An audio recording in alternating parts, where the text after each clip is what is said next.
Tiraillement, démangeaison, desquamation, ces désagréments accompagnent souvent la peau sèche et ce phénomène peut être passager, par exemple au changement de saison, mais parfois il s'agit d'une véritable pathologie comme l'eczéma qui touche près d'un enfant sur 5 en France.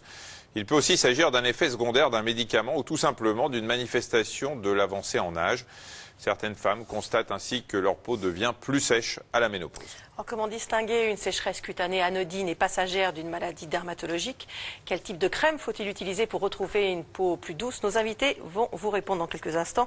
Mais d'abord, on va revoir ce qui constitue la peau. Il faut d'abord savoir que c'est l'organe le plus étendu du corps. 2 mètres carrés de surface, près de 7% du poids corporel. La peau contient environ 70% d'eau, 27% de protéines, 2% de lipides et près d'1% d'oligo-éléments. Et on rappelle qu'elle est formée, Michel, de 3 couches, épiderme, derme, hypoderme. Voilà. En images. Allez, allons-y, on va vous montrer ça parce que je ne suis pas sûr que vous vous en souveniez. Non, on vous l'a dit que 200 000 fois, donc on va ça faire fait une 15 fois de ans qu'on plus. vous le dit, vous devez le savoir. Donc l'épiderme est la couche la plus superficielle, elle contient les cellules qui sont chargées en kératine et également en mélanine qui donne la couleur à la peau.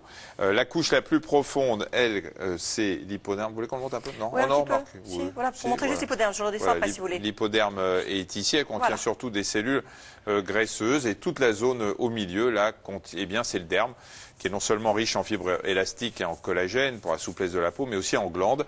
Et vous voyez que certaines fabriquent la sueur, sont les glandes sudoripares. Et ce que vous voyez ici, ce sont les glandes sébacées que vous devinez là, elles sont ici, qui produisent donc, comme leur nom l'indique, le sébum, qui est une matière grasse qui va remonter à la surface par des petits pores, des petits trous. Et ce sébum est chargé de lubrifier la peau. Il entre aussi dans la composition de ce qu'on appelle le film hydrolipidique. C'est un mélange qui... c'est ici? Oui, vous voulez que je vous montre ça? Oui. Voilà, c'est un mélange. Alors ça, c'est une coupe de peau, c'est sympa. C'est un mélange qui va protéger un mélange de sébum, de sueur et la peau. Vous le voyez, il y a aussi, elle est constituée de cellules qui desquament. Là, c'est légèrement grossi, mais c'est une coupe de peau. Vous voyez, avec les morceaux, les petites... C'est pas beau.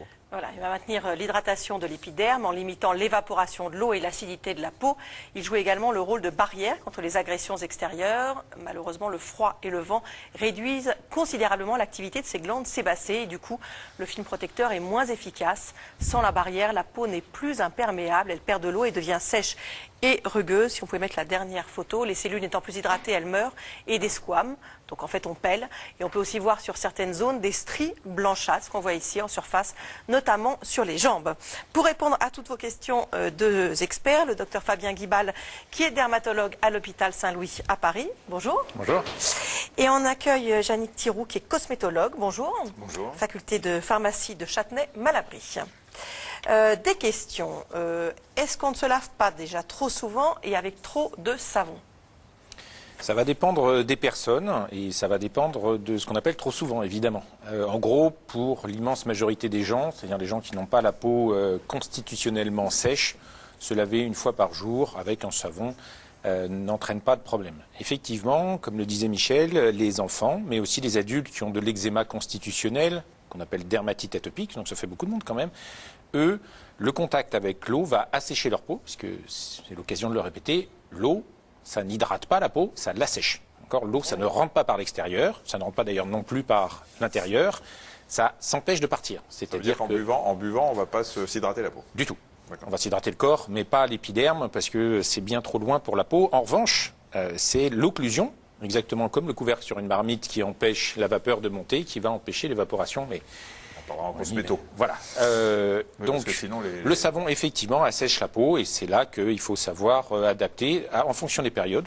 En ce moment, par exemple, où ça vaut peut-être le coup d'utiliser des produits contenant un peu moins de savon, un peu plus doux. Mais c'est surtout, donc, comme vous disiez, les enfants et les gens âgés qui doivent faire attention à ça. Il y a une question, la peau s'assèche-t-elle avec l'âge? On a parlé tout à l'heure des femmes à l'âge de la ménopause, mais est-ce qu'on a tendance à avoir la peau de plus en plus sèche? Eh oui, parce que le temps est faisant son œuvre, beaucoup de choses diminuent en nombre et en activité, en particulier les glandes sébacées. Et chez les enfants, les glandes sébacées sont là, mais elles ne fonctionnent pas pour essentiellement des questions hormonales. Chez les adultes, elles diminuent en nombre, elles s'atrophient pardon, chez les adultes, chez les gens âgés. Et donc au-delà de 40 ans, ça va commencer à baisser doucement, comme les neurones, comme plein de trucs. Comme la salive, Oui, non, comme les glandes salivaires. Non plus, si vous voulez. C'est pas obligé de rajouter comme les neurones. Mais le problème de la peau, c'est que on peut pas ne pas y faire attention. C'est qu'elle s'impose à nous, et on y reviendra tout à l'heure sur la différence entre ce qui est maladie et ce qui est juste une variante de la normale. Et donc, naturellement, les gens âgés ont la peau sèche. Et plus ils sont âgés, plus ils ont la peau sèche par défaut de sécrétion de sébum lié à l'âge. On parlait il y a quelques instants des saisons. En hiver, comme en ce moment, on va passer du froid extérieur qui nous agresse à la chaleur parfois sèche dans les appartements qui nous agresse aussi.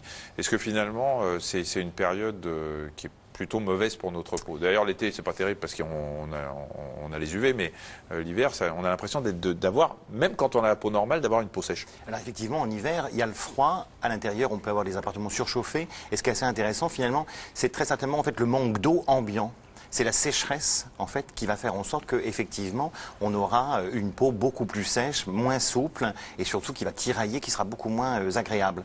On a les mêmes répercussions sur le cheveu, en fait, pendant les périodes hivernales et de grand froid. Donc ça veut dire quoi? Qu'à cause du chauffage dans les appartements, il faut mettre sans arrêt de l'eau dans une casserole ou un humidificateur pour que l'air ambiant soit plus humide? A priori, je crois que certains médecins continue à prescrire effectivement de mettre de l'eau sur les sources chaudes qui chauffent en fait les appartements. Vous avez les espèces de brumisateurs. Hein. Oui. Bon, ça fait un petit peu de bruit, mais finalement on s'y habitue, ça peut bercer. On avait ce qu'on avait à l'époque parce que les radiateurs en fonte là, je me souviens. Non mais on mettait des petits trucs au milieu entre les. Tout à fait. Ou alors des verres d'eau sur nos radiateurs de chauffage central aussi quand l'air devenait trop sec. C'est le même principe, sauf que ça fait travailler l'industrie. Ça marche bien pour la peau, en tout cas ça ne peut pas faire de mal, et c'est annexe, c'est pas notre sujet, mais malgré tout, très souvent les gens, le matin, se réveillent en toussant, parce qu'ils ont les bronches très sèches à cause, et bien ça... On respire la bouche ouverte la nuit en général. Voilà, et donc ça joue sur les deux. Donc, Lidvine dit que dès que le froid arrive, elle a les mains en peau de crocodile. Étant soignante, il m'est difficile de les hydrater. Comment faire? Qu'est-ce qu'on peut lui proposer? Alors, pour une soignante, c'est effectivement quelqu'un qui doit en permanence se laver les mains. Donc c'est d'utiliser des savons ou des gels les plus doux possibles et plutôt en fait des gels sur gras ou des savons sans savon. Puisqu'effectivement, on a vu tout à l'heure que le pH du savon est relativement élevé et peut effectivement entraîner des sécheresses localisées. Et les produits là qui ne se sèchent pas, là, qui ne nécessitent pas, est-ce que qui Alors, elle peut également utiliser... Est-ce que ça laisse pas... Alors, elle peut utiliser des gels hydroalcooliques qui ont fait beaucoup de progrès, ce qu'on appelle les biocides aujourd'hui, puisque à l'intérieur, il y a un ensemble d'agents hydratants plutôt filmogènes qui vont protéger en fait la peau de ce qu'on appelle la perte insensible en eau, qui est en continue.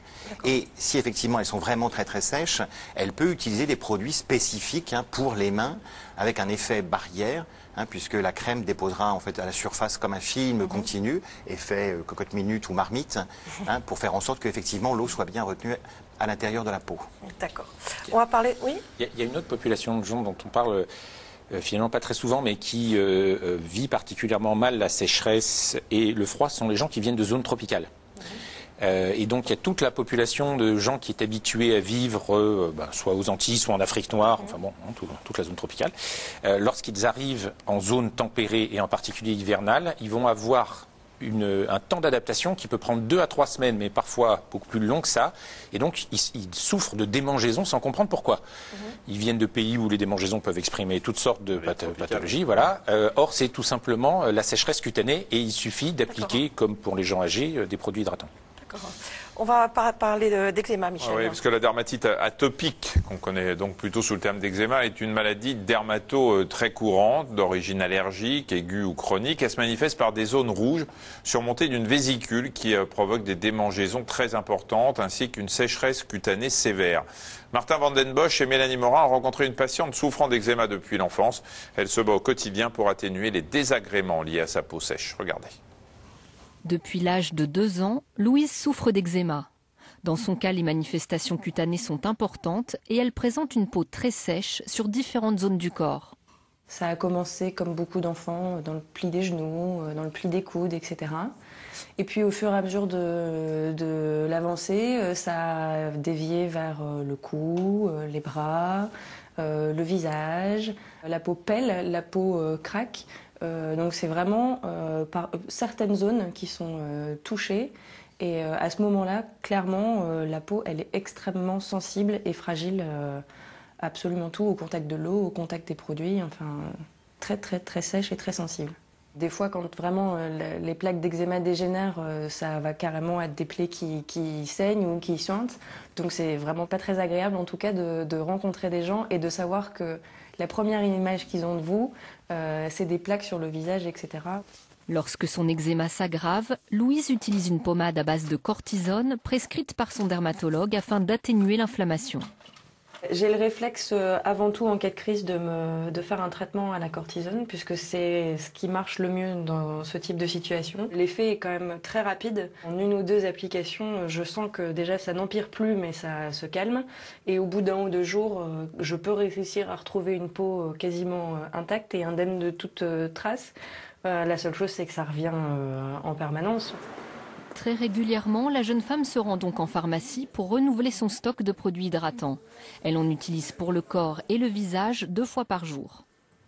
En réalité, la crème hydratante, je suis obligée d'en mettre vraiment quotidiennement, matin et soir, si je veux que ma peau reste souple et ne tiraille pas trop. Je garde des ongles super courts. Ça m'évite de me donner un coup de griffe sur les plaies qui existent déjà et d'aggraver la situation. Donc c'est quelque chose que je m'impose depuis à peu près 6 mois et je crois que c'est encore ce qui marche le mieux. Ça marche bien, mais ça ne suffit pas. Louise prend aussi des précautions vestimentaires. Il faut vraiment que je fasse en permanence attention à avoir au moins au contact de ma peau une couche de tissu qui soit douce et qui va permettre de passer la journée sans me gratter. Sinon, c'est une crise d'eczéma quasiment assurée en moins de 24 heures.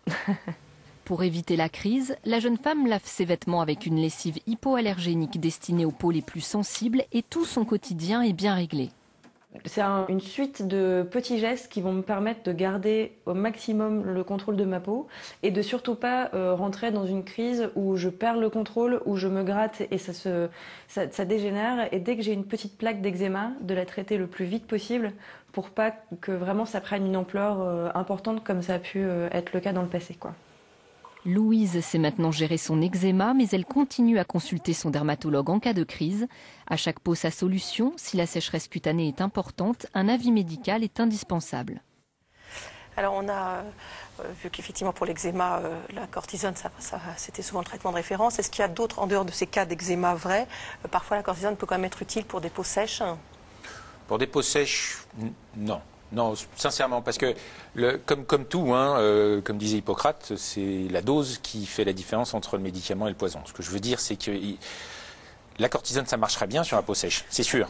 Mais ça peut, chez certaines personnes, une minorité, mais malgré tout, ils risquent de trouver ça très agréable et de l'utiliser comme une crème de jour. La cortisone, c'est pas une crème de jour, c'est un traitement qu'on utilise vraiment en cas de besoin, lorsque, comme le disait très bien cette jeune fille, elle sent que la crise risque de dépasser un certain seuil et elle va perdre le contrôle. Et ça permet de...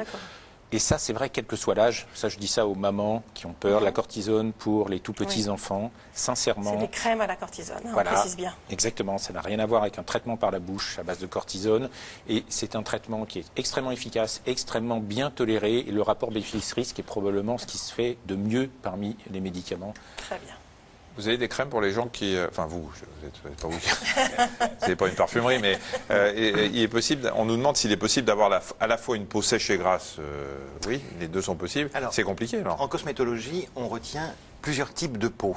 Et pour nous, la peau sèche est vraiment un type de peau, comme la peau grasse.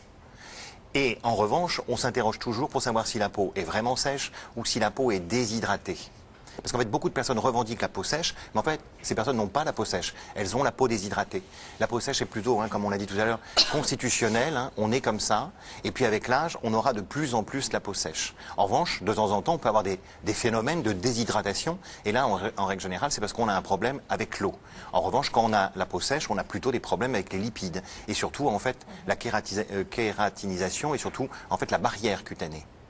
Donc on a un ensemble de solutions avec des produits qui vont être formulés pour minimiser tout risque déjà allergique, en règle générale sans parfum et avec un choix de lipides, de matières grasses en fait pour répondre effectivement à la réparation de ces peaux sèches, voire très sèches. Oui. C'est l'occasion de dire aussi que tout dépend de qui définit un terme. C'est-à-dire la peau sèche. Oui. Nous, on va dire vous avez la peau sèche selon nos critères. Et puis les gens disent mais j'ai la peau sèche, j'ai la sensation de la peau sèche. Et on revient à tous les termes qu'on a utilisés, voilà, qui craque, qui tire, qui pique. Et en même temps, ils sont tout luisants. Parce que leur peau... C'est la question, est-ce qu'on peut avoir la peau sèche et la peau grasse en même temps? Voilà. En fait, non. C'est effectivement, on a l'un des deux. Non, mais selon nos livres, voilà. mais vécu par les gens qui disent j'ai la peau qui tire et en même temps elle est toute grasse. Oui, parce qu'il y a aussi le fait que leur peau réagit. Ça, c'est assez classique. La peau sèche fait que, et c'est la même chose pour les cheveux gras. Vous utilisez un shampoing trop agressif, il décape et physiologiquement, la peau se défend en fabriquant plus de sébum. Et donc vous avez une espèce de cercle vicieux. Vous n'êtes donc pas à risque. Voilà. Mais en cosmétologie, non, j'ai quelques trucs comme ça, je suis pas à risque. Mais en cosmétologie, à la limite, on préfère plus avoir une peau grasse, déshydratée, que sèche. Oui. D'accord. Est-ce qu'une peau sèche a nécessairement besoin d'une crème hydratante tous les jours ou est-ce qu'elle est capable de s'hydrater elle-même, demande Solène? Alors, la peau est un organe génial, hein. Il nous protège, c'est une barrière et c'est en plus notre organe de communication. Normalement, l'organe est suffisamment bien fait puisqu'il a son film hydrolipidique, hein, il a son lubrifiant naturel. Et si effectivement, dans le cas de ce qu'on nous on appelle la peau saine, a priori, on n'a pas besoin de mettre une crème hydratante. On a pu le voir qu'avec l'âge, on aura la peau de plus en plus sèche. Donc bien évidemment, on peut apporter des matières pour hydrater la peau. On peut avoir des dysfonctionnements, des pathologies des surfaces, hein, eczéma, psoriasis, xérose, etc. Où là, effectivement, il faut apporter des produits cosmétiques. Mais si on ne sent pas le besoin, si on n'a pas de tiraillement, a priori, on n'a pas besoin forcément d'utiliser de produits dits cosmétiques pour s'hydrater.